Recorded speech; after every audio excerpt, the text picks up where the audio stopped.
is Real Britain with me, Darren Grimes, on telly, DAB and online. Today we'll be discussing conversion therapy.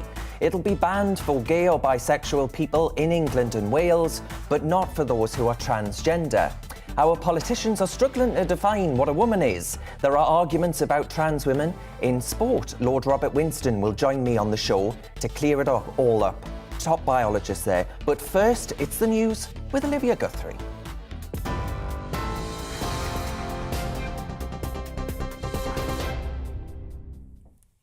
Thank you, Darren. Good afternoon. It's 2 o'clock. I'm Olivia Guthrie in the GB newsroom. Ukraine's foreign minister is accusing Russia of carrying out a deliberate massacre in the town of Bucha outside Kyiv. Dmytro Kuleba is calling on G7 leaders to impose devastating new sanctions on Moscow. The UK's Foreign Secretary says indiscriminate attacks on civilians in Ukraine must be investigated as war crimes. Liz Truss insists those responsible must face justice in the International Criminal Court. The mayor of Bucha described Russian troops leaving the bodies of dead civilians in the streets. Corpses of executed people still line the Yabolsk street in Bucha. Their hands are tied behind their backs. We will record this page of our history and it will be used at their tribunal, but I wouldn't like to talk about that now. You should understand what emotion of relief we are feeling now. Well, President Volodymyr Zelensky says he's strengthening Ukraine's defences in the east of the country after continued Russian missile strikes. Plumes of smoke were seen over the southern city of Odessa after Russia's defence ministry claims strikes have destroyed an oil refinery and 3 fuel storages there. Ukrainian officials say several rockets have also hit the seaport of Mykolaiv this morning. The Kremlin's chief negotiator says peace talks with Ukraine aren't ready for top-level involvement yet, as they resume tomorrow. President Zelensky says Moscow wants to take control of the east of Ukraine. We're strengthening our defences in the east of the Donbass. We're aware the enemy has resources to put pressure on the eastern part of the country. What is the aim of the Russian armed forces?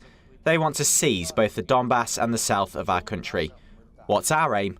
To defend our freedom, our land, our people. To do everything to repel them. Well, further attempts to evacuate people from the besieged city of Mariupol are ongoing today. Ukraine's Deputy Prime Minister Irina Vereshchuk says buses are attempting to get as close as possible to the besieged city, but the situation on the ground is being called volatile. Tens of thousands of residents are trapped there with food and water in short supply. Boris Johnson has held discussions with President Zelensky, congratulating Ukraine's military pushback of Russia's advance. Downing Street says the Prime Minister also repeated his assurances the UK will step up its support. President Zelensky says he would welcome Britain's help in diplomatic efforts to end the war. The Chancellor is being urged to set out an emergency budget to help people across the UK who are struggling with the rising cost of living. The SNP's Alison Thewlis is calling on Rishi Sunak to provide a generous grant for those she says will be plunged into poverty and hardship. She's demanding action from the government as bills and national insurance payments increase. Economist Vicky Price has told GB News Mr Sunak can't ignore the hardship people are going to face. People are going to be very dissatisfied in the year ahead, and it will mean for the Chancellor that if people do not go out and spend as much as they otherwise would, you have to rethink his growth forecast, for example, already reduced very substantially from 6% to 3.8% for this year. Will there have to be reduced even further? And if that is the case, then he's going to be collecting a lot less in tax as well. So he's got an incentive to ensure that people feel confident and they go out and spend. But we're actually seeing already consumer confidence decline. A new treatment for liver cancer, which isolates the organ and protects other parts of the body, has been found to be effective in nearly 90% of patients. The procedure involves using 2 small balloons to divert blood past the liver while delivering drugs directly into the organ. Doctors say the technique, being pioneered at University Hospital Southampton, is better than standard chemotherapy, which can cause damage elsewhere in the body. Pakistan's president has dissolved parliament and called early elections following an opposition attempt to remove Prime Minister Imran Khan from office. It comes after a no-confidence vote in Mr Khan was blocked by Parliament's deputy speaker.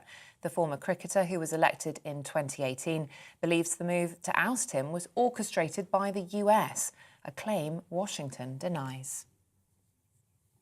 This is GB News. We'll bring you more as it happens. Now it's back to Darren.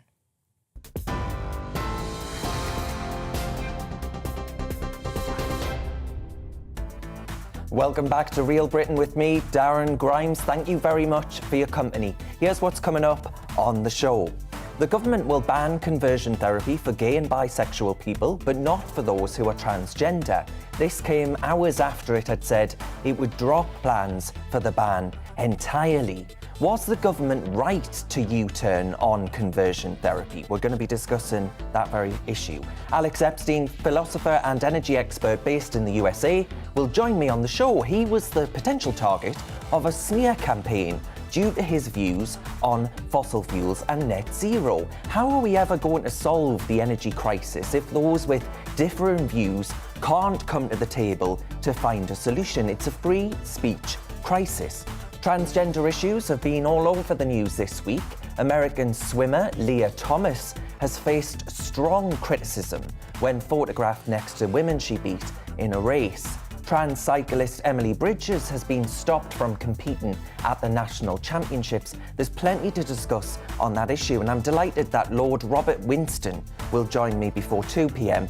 to actually discuss, you won't believe this, what a woman is. But anyway, that's what we're talking about for the next hour. I thank you again for your company, but I'd love to know your thoughts as well on conversion therapy. Are the government right to ban it for gay and bisexual people, but exclude the transgender community? Maybe you have strong opinions either way. Let me know, get involved. You can tweet me at GBNews, or you can email me on gbviews@gbnews.uk. Watch us online on YouTube, and don't forget about Facebook. Lots of brilliant content on the GB News page. Cheers very much.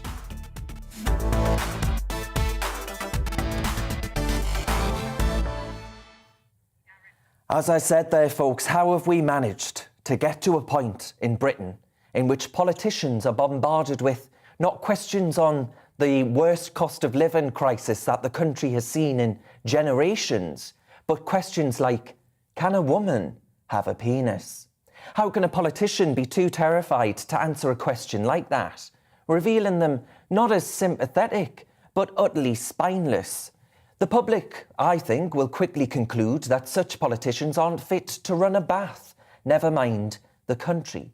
The lack of debate on the issues like biological men in women's changing rooms and in sport, due to the pretty horrific form of venom and vitriol that you're greeted by in speaking up for women's rights when it comes to the self-declaration of your gender, probably explains why we're in a pretty sticky mess when it comes to the outpouring of pearl-clutching horror and resistance, including, it has to be said, from Conservative backbenchers, over the reports this week of a double U-turn on banning conversion therapy. In seeking to appease its backbenchers, the government has said it would only ban conversion therapy for gay men and women, but wouldn't cover so-called conversion therapy to convert someone experiencing gender dysphoria. When the abandonment of the proposed ban was leaked online, I actually welcomed it. I was disappointed that government U-turned on it, but at least for now, transgender won't be included in that category. Because let's be honest, folks, young people, under 18s who are having issues with their gender identity, their bodies, they don't need to have conversations that they have with parents, with therapists, with people in churches. They don't need the shadow of the law potentially making people feel unable to have honest and frank conversations with them. If someone wants to help a young person to feel comfortable in their own bodies, they shouldn't face a risk of criminal sanctions for doing that. I want to be self-indulgent for a moment and tell you about my own experience as a young person, which has actually informed my view and concern for today's young people.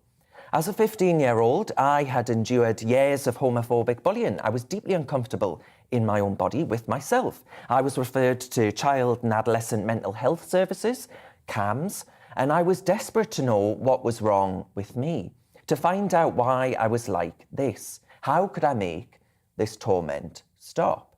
In the end, I concluded that it was something I would have to find out for myself, organically. I couldn't continue speaking to a professional or a series of professionals about this issue, and I discharged myself. I was able to find that out, that my sexuality is something as unchangeable as my eyes being blue. But I was offered, between the school nurse and child mental health services, a range of options that I could explore. We might lose that. My fear is that in this blanket ban on conversion therapy, we stop young, vulnerable children from being able to explore their own options. We prevent children from receiving access to a range of therapeutic options by criminalising, frankly, evidence-based therapy. Were I, for example, to have said that as a 15-year-old, I wondered if actually gender dysphoria was what I was experiencing. And this was the reason for my distress. Under this ban, no professional could recommend that I explore other options available to me without potentially breaking the law. I wouldn't have been experiencing gender dysphoria. Hormone treatments and puberty blockers wouldn't have helped me. I am, a gay man. That's it. I like blokes. It's as simple as that. But this is the reality we risk creating for the next generation of young people. There's a growing tranche of evidence that suggests that vulnerable kids, either autistic, gay, or even who have parents that would prefer a trans outcome over a gay outcome. Studies show that considerable numbers of dysphoric children will come to identify as the biological sex they were born as. Look no further than the Kira Bell case to see an example of the worrying trend of young people detransitioning and wishing they hadn't received medical intervention to begin with. Criminalising therapy actually removes the options for trained professionals to help a young person.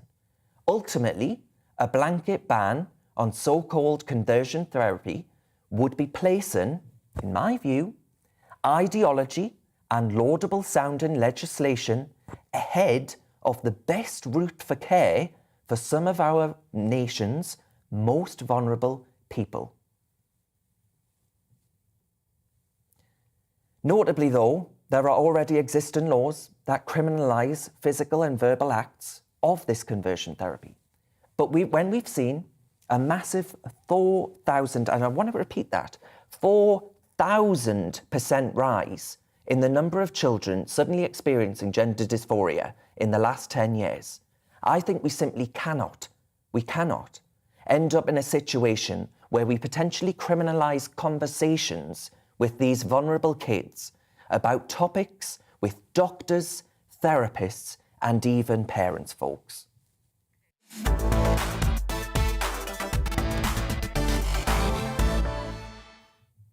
So as I was saying there, the government is banning conversion therapy for gay and bisexual people in England and Wales, but not for transgender people. The announcement on Thursday came hours after it had said it would, or at least was reported, that it would drop plans for the ban entirely. The Welsh Government said it was seeking urgent legal advice on the issue. Was the government right to U-turn on conversion therapy? I'm delighted to say I've got quite the panel to discuss this issue. 3 guests join me now to discuss this. First up, we've got Debbie Hayton, transgender teacher and journalist, and Nikki DaCosta, former Director of Legislative Affairs, quite the tongue, at 10 Downing Street, and Simon Calvert, Deputy Director at the Christian Institute. Debbie, can I start with you, please? What did you make about this announcement and the back and forth, in, out, shake it all about approach that's gone on this week?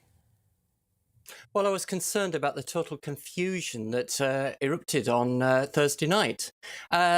As you said yourself, abusive and harmful practices are already illegal, and it's questionable why we need new legislation at all.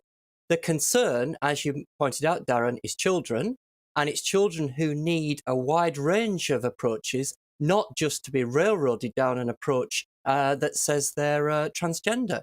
A child who goes to a therapist and says, I am transgender and I know I'm transgender, how would it be possible to help that child with the legislation that's been proposed? The therapists will be putting themselves at risk of being criminalised.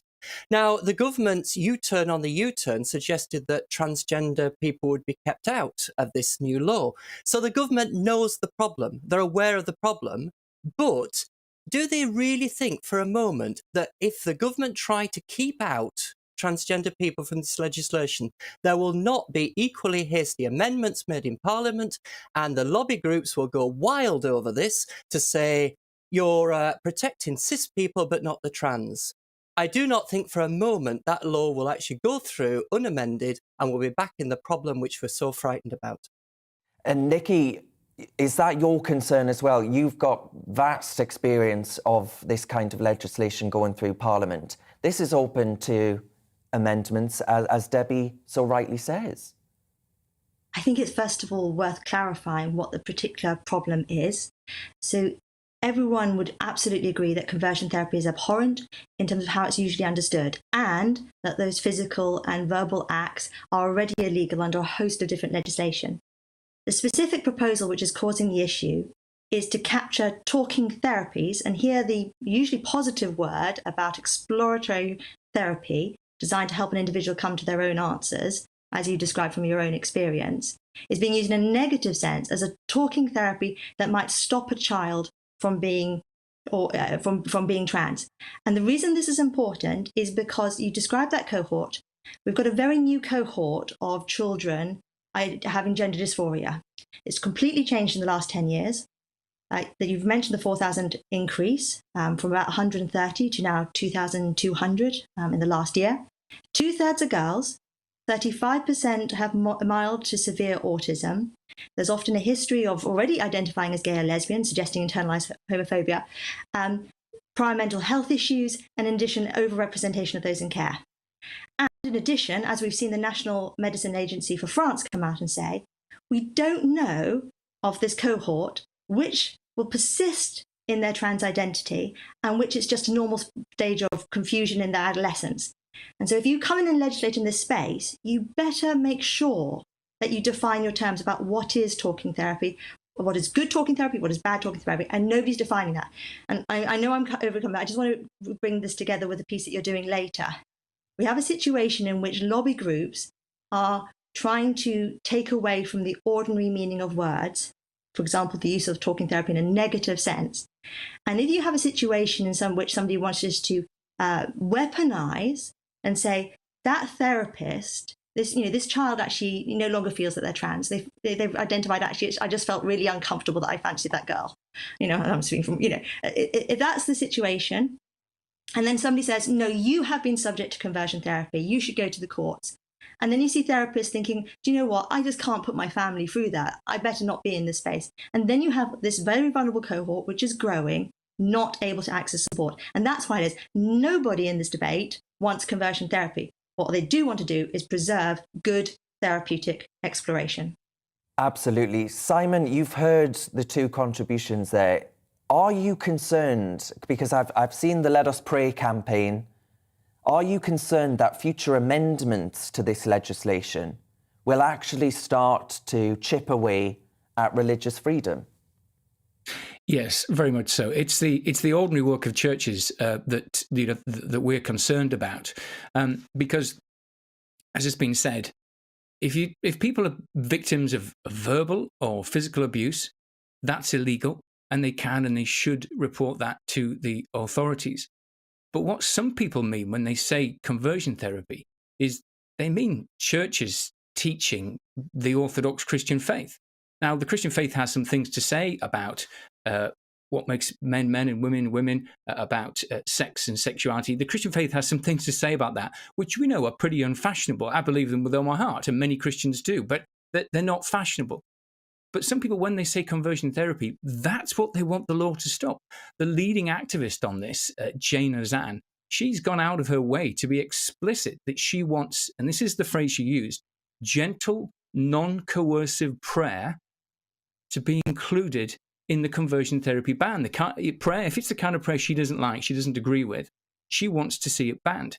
And you only have to look at the state of Victoria in Australia to see where this gets you. They have passed a law, a conversion therapy ban. It's only just come into force, so we haven't seen any cases yet. But the official state guidance on that says not affirming someone's gender identity as unlawful conversion therapy. It says parents not consenting to puberty blockers for their own kids is unlawful conversion therapy. And it says that churches withdrawing membership from people who reject the church's teaching on sexuality, it says that too is unlawful conversion therapy. We just simply cannot go down that route. Yeah, I mean, Debbie, if we go back to that fundamental point that I raised at the very start there, the 4,000% increase in young people experiencing gender dysphoria, what do you think is going on there? What do you think actually explains? Because I left school in 2009, the numbers were significantly lower than they are now. Are there really just a lot of people that are suddenly feeling comfortable to say, look, I've got gender dysphoria, or is this part of a wider trend of something else? Well, certainly the 4,000% increase is remarkable. This is a new group which has appeared, and it's largely girls, as Nikki said. The impact on girls growing up, learning what it means to be a woman, has always been difficult issue for girls to take on. This almost seems to be a way out for girls who are struggling with adolescence, struggling with puberty, to opt out of that. Or they think they can opt out of it. In practice, we can't opt out of humanity. But that seems to me to be the approach which is being taken, to say, look, you can choose to grow up to be a man or a woman. You cannot, if you don't want to grow up to be a woman, you don't have to. That's what's the message which children are being given, and no wonder that so many of them are confused about it. Nikki, you have experience, as we said at the very beginning, of being in number 10 Downing Street, the heart of power in this country. Why do you think the UK has failed with some Conservative parliamentarians saying that actually, as far as progressive pro-equality legislation is concerned, this country has fallen behind other countries like France and Canada? Well, I disagree with that. And I think when you mention France and Canada, I'm assuming that you're relating to, because a lot of people say, well, these countries have already legislated, so why can't we? And I want to give you the examples. Yeah. The French legislation is 2 pages long. The Canadian legislation is 2 pages long. I've looked at the stages in both legislatures, and they had minimal debate. The terms are very ill-defined, and all the problems that we've laid out are not addressed. And what that means, and I know there was genuinely a school of thought and remains a school of thought in government, is that you could leave the terms vague and let it be sorted out in the courts. So Parliament can just shrug its responsibility. And the ordinary person, the clinician or the parent that is dragged before the courts to create the case law, to step in and take the responsibility, that's the solution. And that is absolutely unacceptable, particularly in this environment in which we see accusations of transphobia levelled at parents that simply wish to make sure that their child, before they go on a medicalised pathway, is certain, because these are big steps. I mean, I'm just going to say from a girl's perspective, the uptick, when you go to 2/3 girls, it happens at age 11, suddenly, puberty. And it's when you're suddenly finding out what it's like to have, to be sexualised, the nature of our society, the things you're struggling with. And in that environment, girls are struggling with that. And so I ask people, before you start levelling accusations, where is your concern regarding the trends? Because as far as I know, you don't see those trends with people that are gay or lesbian. So something might else be going on, and you want to be certain first. Give them the benefit of at least exploring these issues. Absolutely. I just, with my hand on my heart, just say to people, look, you might think it's the progressive thing to do to rush this sort of legislation through, but actually the unintended consequences, I fear, could well and truly be great. Thank you so much, guys. I could speak to you all day. That was Debbie Hayton, transgender teacher and journalist, Nikki DaCosta, former Director of Legislative Affairs at 10 Downing Street, and Simon Calvert, Deputy Director at the Christian Institute. We've got plenty more to come this afternoon on Real Britain. Next, we'll be talking to American-based energy expert Alex Epstein. He's faced plenty of criticism for believing that fossil fuels are the future. But first, let's have a look at the weather. Looking ahead to this evening's weather, and the UK is looking dry with sunny spells for most, but rain edging in from the northwest. Let's take a look at those details. The southwest will end the day mostly dry with plenty of sunny spells on offer. The odd isolated light shower is possible, but it will be a fine evening for most. It will also be a fine and dry Sunday evening for the southeast. There'll be some fair weather cloud and plenty of sunny spells. Sunny spells will be plentiful across South Wales this evening too. Winds will be mainly light and there'll be a little fair weather cloud. There'll also be a little more cloud across the Midlands, but there'll also be some bright or sunny spells. An isolated light shower is possible, but for most it will remain dry. It's a different story across north-east England, where cloud will be increasing as rain gradually edges in from the north. The winds will also start to increase here through the evening. The wet weather will already be in place across southern Scotland this evening. The rain will be patchy in nature and turn heavy at times, with strong gusty winds too. Northern Ireland will also be cloudy, with patchy outbreaks of rain edging southeastwards through the evening. The winds will also be strengthening here, especially around coastal areas where gales are possible. The cloud, rain and strengthening winds will continue to edge steadily southeast overnight, reaching all areas by the morning. And that's how the weather is shaping up overnight and into tomorrow morning. Join me, Anaya Filar and Iman, for the discussion every Sunday at 3 p.m. here. From big ideas to questions shaping the public conversation, we tackle the moral, cultural and political implications of news stories. We need to share this conversation democratically. It has become so toxic, this debate. They relish this kind of discourse. From fascinating guests to challenging ideas, you won't want to miss it. The discussion every Sunday at 3 p.m. here, GBNews.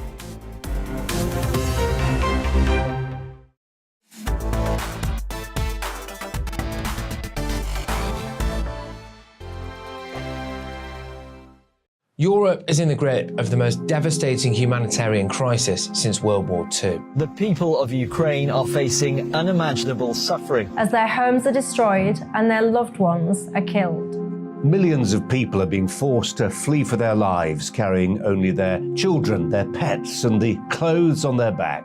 The pain, loss and destruction grows by the day. The people of Ukraine urgently need our help. Already a vast humanitarian operation is underway. Britain's Disasters Emergency Committee, or DEC, brings together 15 leading aid charities to respond to overseas disasters quickly and efficiently. These charities include the British Red Cross, CARE, Oxfam, Save the Children and World Vision. Their teams are working on the ground in Ukraine and neighbouring countries to bring vital aid to those who need it most. If you can spare it, your gift to the DEC's humanitarian appeal will go a really long way.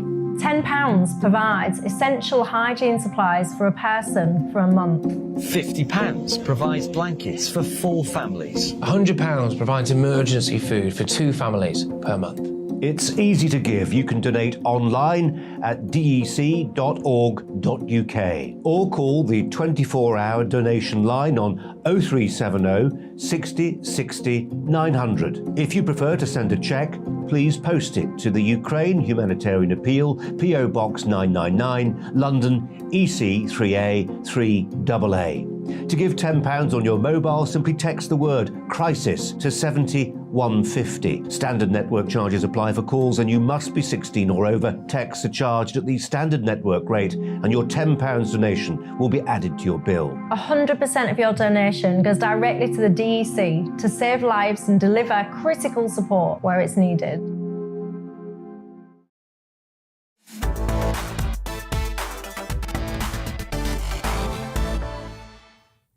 Welcome back to Real Britain. It's 2:29 and something we often talk about here on Real Britain is the energy crisis and what we think could be the solution. Let's cross over to this weekend's Real Voices. We've got Bob and we've got Keith and find out their thoughts on the energy crisis. Here's Bob.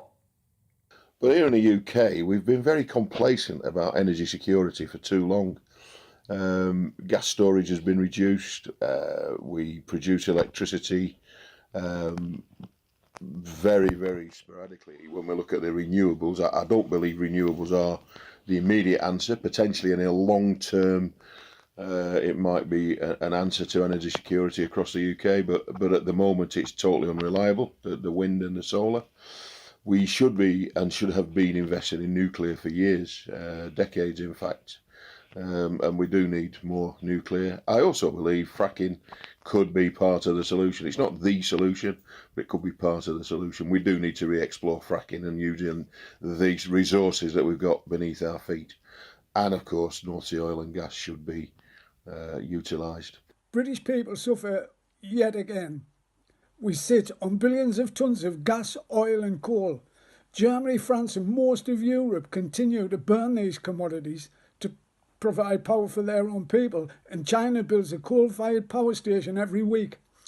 The Westminster bubblers that look after us must not allow our country to become hostage to woke peddlers and other countries. Pie-in-the-sky policies dreamt up by bright sparks often fail. Just look at recent events on the sea. Put net zero and Labour's green revolution on ice until the country can afford it. Produce our own coal, oil and gas. Secure GB's energy as well as our economy. Try fracking. Build coal, gas and oil-fired power stations. This will provide skilled and well-paid employment for lots of people. Thanks to Bob and Keith there for sharing their views on Real Britain. Now, my thoughts on fracking and North Sea oil are apparent to many of you that have been watching, but of course many do have concerns about the damage it could do to our environment. So we'll see what happens in the future. Now, we always want to hear from you on the show, so please do email us at gbviews@gbnews.uk if you'd like to send us a video message for the show next week. You're with GB News on telly, DAB radio as well. Next, we'll be joined by Lord Robert Winston to discuss the transgender headlines of the week. What is a woman? But energy expert Alex Epstein first now. It's time for a check on the news headlines with Olivia Guthrie.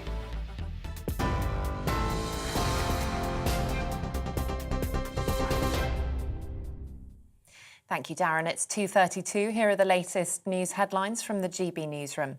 Ukraine's foreign minister is accusing Russia of carrying out a deliberate massacre in the town of Bucha outside Kyiv. Dmitry Kuleba is calling on G7 leaders to impose devastating new sanctions on Moscow. The UK's Foreign Secretary Liz Truss says indiscriminate attacks on civilians in parts of Ukraine must be investigated as war crimes. The mayor of Bucha described Russian troops leaving the bodies of dead civilians in the streets of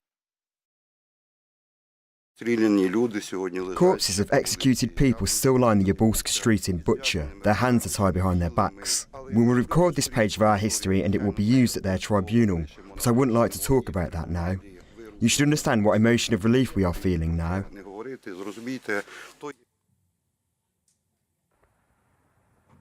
Meanwhile, Ukrainian officials say several rockets have hit the seaport of Mykolaiv today.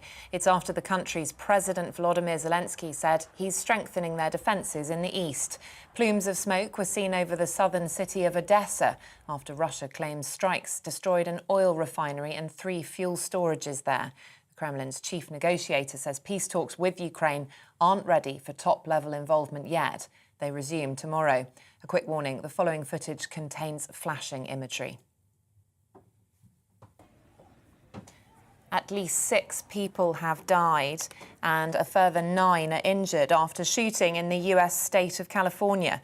Police have closed off several streets in the city of Sacramento while they investigate. It comes just over a month after a man shot and killed his 3 children, a 4th person and himself at a church in the city. A new treatment for liver cancer, which isolates the organ and protects other parts of the body, has been found to be effective in nearly 90% of patients.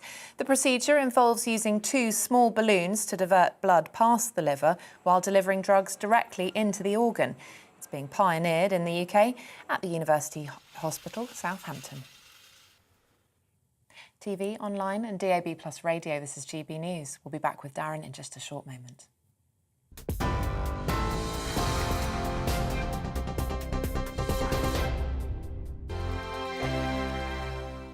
Europe is in the grip of the most devastating humanitarian crisis since World War II. The people of Ukraine are facing unimaginable suffering as their homes are destroyed and their loved ones are killed. Millions of people are being forced to flee for their lives, carrying only their children, their pets, and the clothes on their back.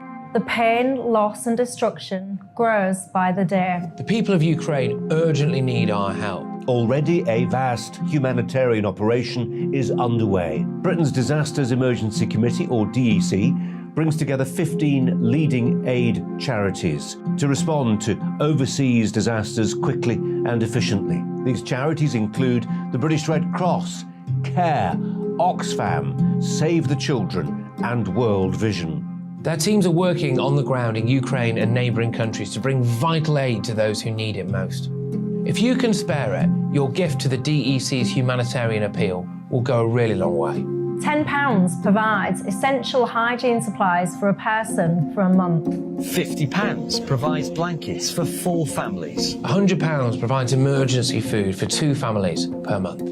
It's easy to give. You can donate online at dec.org.uk or call the 24-hour donation line on 0370 60 60 900. If you prefer to send a cheque, please post it to the Ukraine Humanitarian Appeal, PO Box 999, London, EC 3A 3AA. To give £10 on your mobile, simply text the word crisis to 70150. Standard network charges apply for calls and you must be 16 or over. Texts are charged at the standard network rate and your £10 donation will be added to your bill. 100% of your donation goes directly to the DEC to save lives and deliver critical support where it's needed.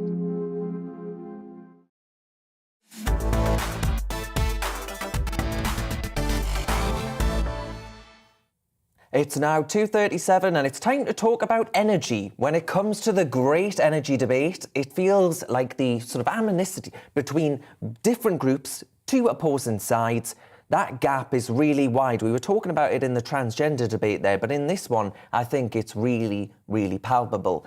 Between Team Renewable, arguing that actually we need a net zero future, and Team Fossil Fuels saying, well, hang on a minute, we need a bridge to get to that transition. And those two groups are arguing more and more.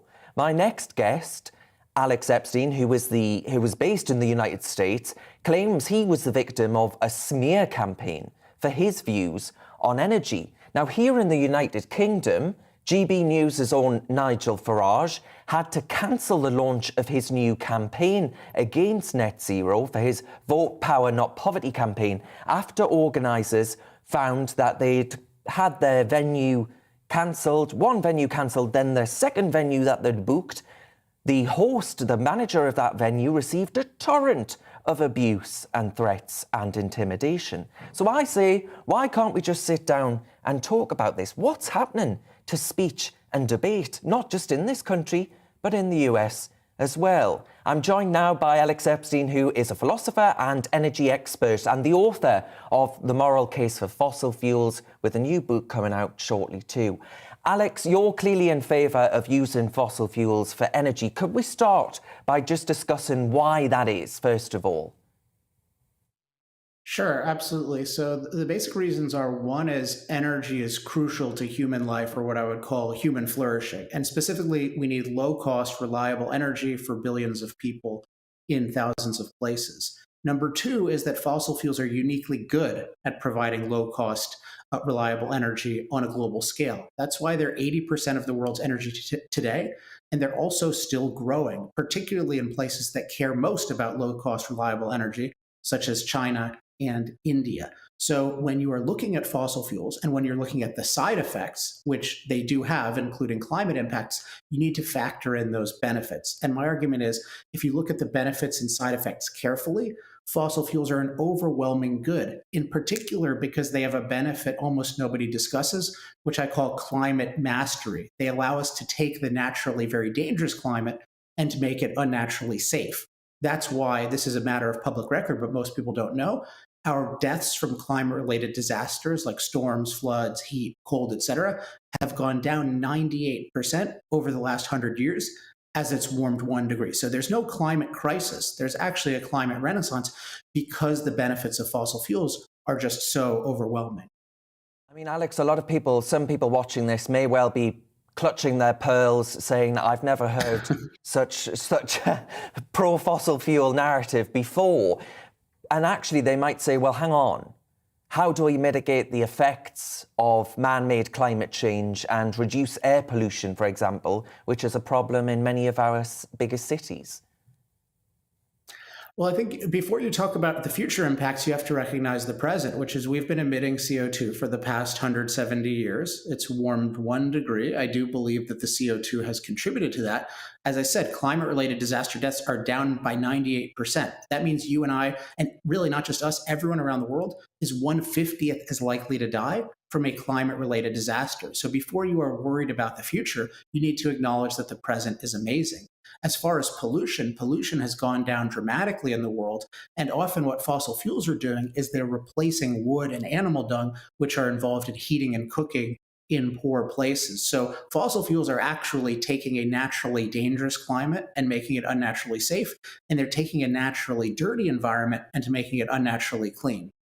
Yeah, I mean, the likes of Greenpeace, for example, have actually accused fossil fuel companies of wrecking the environment and causing water pollution and things like that as well. Again, many viewers may well be watching thinking, well, Alex, that's all well and good. Yeah, I agree with you that we've made progress thanks to, in large part, the fossil fuel innovations. But now we've got to recognise that the natural environment is suffering disproportionately because of what we're doing to it. Well, I just don't think this is really defensible. So there's a difference between saying we impact our environment and saying that impact is bad, and then saying that impact is catastrophic or even apocalyptic. Those are 2 very different things, or 3 very different things. So what happens is when we put more greenhouse gases in the atmosphere, it has a warming influence. It also has a greening influence because CO2 is fertilizer. And the warming influence tends to warm the world in colder parts of the world. So it's really not global warming. It's more like global thawing. You have to recognize the Earth today is very, very cold, and it has a very low level of CO2 compared to its history. What warming does is it makes the world slightly more tropical. Now, you can say I'm a little worried about the pace of that, but I don't think you should be, but this idea that we're ruining everything, that it's going to be bad. In general, a warmer world is a wetter world and a world more full of life. So what I think is going on here is people have a philosophical bias against human beings impacting nature. We've been taught that it's immoral, and we've been taught that it's inevitably going to destroy us. And both of these are primitive religious views that have no science connected to them whatsoever. Alex, as you well know, I'm on the side of human beings and I am pro-human progress. I've said that on this show many times before. Boris Johnson, of course, just really quickly before I get to what's happened on Twitter with the Washington Post over the last week or so, Alex, Boris Johnson has reportedly said, well, look, folks, you needn't worry about our dependence on Russian gas and all the rest of it, because what we're going to do is build a load of offshore wind turbines in the Irish Sea, and everything's going to be fine. 23 million boilers, I think, Alex, are in this country, gas boilers. And actually, the solution to that, Boris Johnson says, is more wind turbines. Yeah, I mean, he doesn't seem to be acknowledging that his views on this have been failing prominently. More broadly, you look at Europe, and it's a microcosm of what I've been saying for 15 years, which is that if you try to restrict domestic fossil fuel production and replace it with unreliable solar and wind, that doesn't work. So what happens is global prices go up because everyone in the free world is producing less, and dependence on foreign sources goes up. So this is exactly what's happening. We've driven prices up and we have decreased energy security, particularly in the UK and in Europe. And if you want to just talk about the security, the main thing with solar and wind is they don't work very well because they're unreliable and you need to buy them. Plus you need to buy the backup, which is super expensive. But the other thing is the entire supply chain is controlled by China. So if you think Russia has control of oil and gas, China controls essentially 100% of the processing of components for the supply chain of solar, wind, and batteries. We have a disastrous dependence. And for electricity, these are inferior technologies. So we should be focusing on liberating fossil fuels, nuclear and hydro, which actually work. Yeah, Alex, I mentioned there at the very start that you have been in the middle of what was going to be a article that didn't paint you in a very favourable light, I think it has to be said. How do we actually bring both sides of this debate together without actually, it seems to me that both sides right now just want to destroy each other or smear each other's names? What's going on here? There has to be a commitment to having intellectual discussions. But one of the challenges of that is sometimes in an intellectual discussion, one side is winning, and then the other side doesn't like that. And so then they respond with unethical tactics. And I think this is what is happening. Before me and a few other people like me who argued that, yes, we do impact climate, but any negatives of that are far outweighed by the positives of fossil fuels. There was this false idea that if you believed that fossil fuels were good, you had to be a, quote, climate change denier who didn't believe we have any impact on climate. But what I and others like me have done is we've said that's not true. You have to look at the big picture. You have to look carefully at the benefits and side effects. And if you do that, fossil fuels are good. Now, the establishment, what they should have done is they should have engaged us and they should have either agreed with us or refuted us. But instead, what they did first was they ignored us. So my book, Moral Case for Fossil Fuels, was a New York Times bestseller. The New York Times didn't cover it. Almost nobody covered it. Almost nobody engaged it. It's been 7.5 years since it came out, even though it was a wildly popular book that was praised by many free market people and was very influential. Now the new book, Fossil Future, is coming out, and I think now I have enough prominence where the other side doesn't feel like they can ignore me because I have so much influence right now. I work with over 100 political offices, advising them on messaging, all kinds of things like this. So what they've decided is to smear me. And so last Monday, I was sent an outline with quotes of a Washington Post planned hit piece that, of all things, accused me, a lifelong individualist, of being a racist. And you ask, what does that have to do with energy?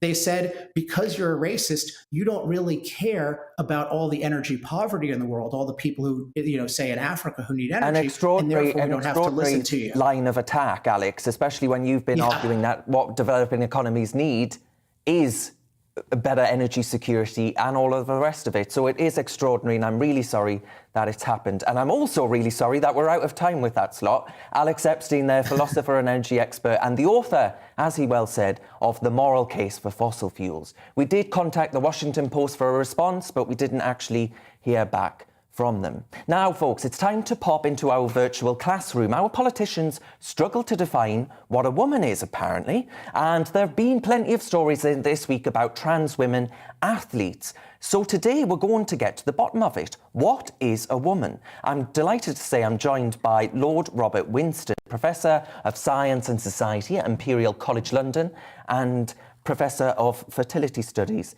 as well.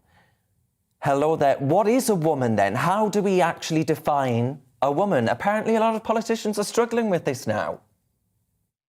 Well, I don't think defining anybody is quite the right question to ask. I think what we need to ask is, what is the fundamental difference between men and women, or between boys and girls, or between the two sexes? And there are fundamental differences which are quite clear. With regard to being I think there's a confusion here between one's sex and one's gender. And of course, there is gender reassignment. It's possible to have organs removed and other mutilations, including, for example, giving drugs which might change the way you feel and how your body behaves. But that's not the same as changing your sex. You can't change your sex because your sex is defined in quite a different way. There are 5 ways we can define sex. One, of course, is basically how we look. For example, having sex organs like breasts, a penis, a uterus, and so on. That's one 5. But that, of course, can be changed because you can actually remove breasts, you can remove a uterus, you can actually change the morphology, the shape of the human body by doing that. But of course, it is a form of mutilation in doing that. You can also, in fact, define sex. On that point, then, about being able to recognise those differences just by using your eyes, it's something that I think we've done throughout the ages. On the issue about that's widely covered in the press about the participation of trans women or biological men in women's sports, what are the physical elements that are going through puberty as a biological male actually mean that you have a biological advantage over women in certain sports? Well, that comes to another court. That's another definition of sex. Basically, the key definition of sex is your genetic sex. Basically, every single cell in your body is created by genes and is controlled by genes. So, for example, you have about 7 or 8 trillion cells in your body. And if you're a woman, you have 2 X chromosomes with the female carrying characteristics. And if you are a male or a boy, you have a Y chromosome, which carries about 40 genes, all of which dictate your sex. Now, you cannot change that by simply operating on somebody or giving them hormones, because you still have the Y chromosome. And so one of the risks in regard to sport is that somebody who has male characteristics will have been, at some stage from the time they were in uterus onwards, associated with hormones which in fact are gradually developing their musculature and other things which will clearly give them an advantage over a woman. Now, even if you change the body after puberty, or in some cases even before puberty, the fact is it is probable that you will have different characteristics as a result of that.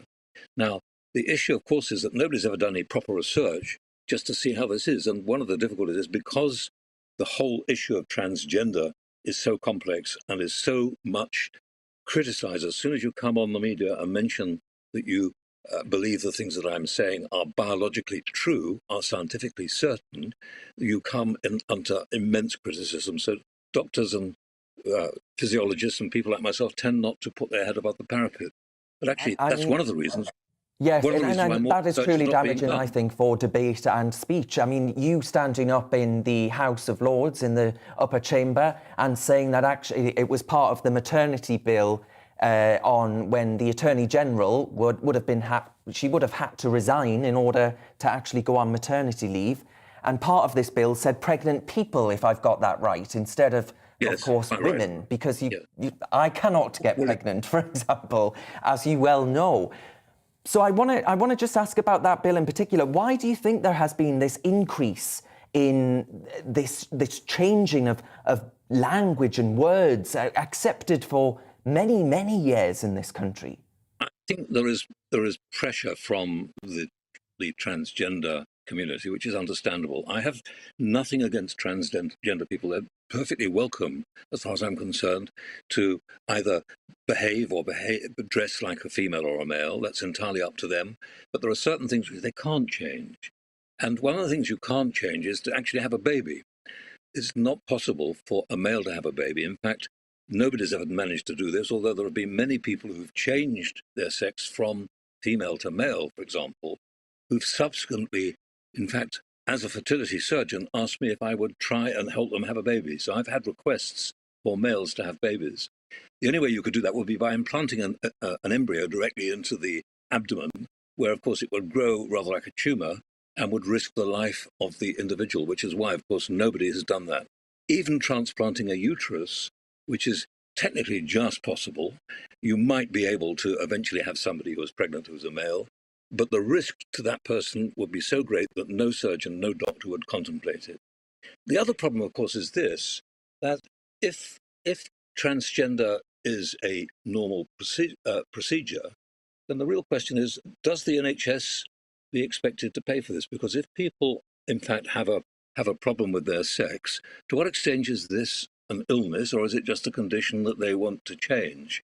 And the NHS, under pressure as it is, may decide, of course, that these are things that it shouldn't be accomplishing. And at the moment, the NHS is also in a tangle with how they should handle people who are transgender, what sort of ward they should be in, and whether or not, of course, they should have the sort of hormones. Now, at the moment, an indication has gone out to GPs that they are allowed to give the hormones to change somebody's hormonal state at puberty. My own view, I think this is quite dangerous, but it is something which is accepted in some quarters. But of course, that is a cost to the NHS. Mm-hmm. Indeed, it is. And Robert, I wonder if you've had any reflections, and just briefly there, because we are coming to the end of the show, I regret to say, why do you think there have been massive increases? I left school in 2009. If you look at the percentage of the increase in the number of children who say they are experiencing gender dysphoria, that there can't all of a sudden just be a massive number of more people experiencing it, can there? We've always had that. I don't doubt that you, certainly I, most normal males and normal females at some time question their genitals and are worried that they're not quite right. It's very, very common. And before puberty, of course, there is considerable confusion about one's sex. At a time when those hormones are developing and one's changing into an adult, it is a massive time of considerable concern for everybody. It's quite usual. And of course, the risk is that you can confuse that concern into some status which it perhaps isn't. What I would want to say finally is I've seen so many people in my practice as a fertility specialist who desperately wanted a baby after a sex change and found to their horror that wasn't possible. And that's caused them immense distress and depression, and some have even tried to commit suicide. So I think it's a very, very serious issue. Yes, and I think we aren't talking about the risks and harms potentially posed by medical intervention enough. Do you agree with that? Well, I think that's one of the risks, but I think also, of course, what we've got to in a situation now is political correctness about the nature of gender. And I think that that's not very satisfactory, because political correctness does not, in fact, get to the real truth of the issues. Well, indeed. And Lord Robert Winston, thank you so much for shining some insight into that very thorny, it has to be said, issue. Professor of Science and Society at Imperial College London there. Thank you very much for watching Real Britain with me, Darren Grimes. Cheers for your company. Shows on every Saturday and Sunday at 2 p.m. But for now, I'll leave you with the weather. Looking ahead to this evening's weather, and the UK is looking dry with sunny spells for most, but rain edging in from the northwest. Let's take a look at those details.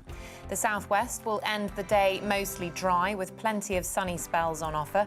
The odd isolated light shower is possible, but it will be a fine evening for most. It will also be a fine and dry Sunday evening for the southeast. There'll be some fair weather cloud and plenty of sunny spells. Sunny spells will be plentiful across South Wales this evening too. Winds will be mainly light and there'll be a little fair weather cloud. There'll also be a little more cloud across the Midlands, but there'll also be some bright or sunny spells. An isolated light shower is possible, but for most it will remain dry. It's a different story across north-east England, where cloud will be increasing as rain gradually edges in from the north. The winds will also start to increase here through the evening. The wet weather will already be in place across southern Scotland this evening. The rain will be patchy in nature and turn heavy at times, with strong gusty winds too. Northern Ireland will also be cloudy, with patchy outbreaks of rain edging southeastwards through the evening. The winds will also be strengthening here, especially around coastal areas where gales are possible. The cloud, rain and strengthening winds will continue to edge steadily southeast overnight, reaching all areas by the morning. And that's how the weather is shaping up overnight and into tomorrow morning.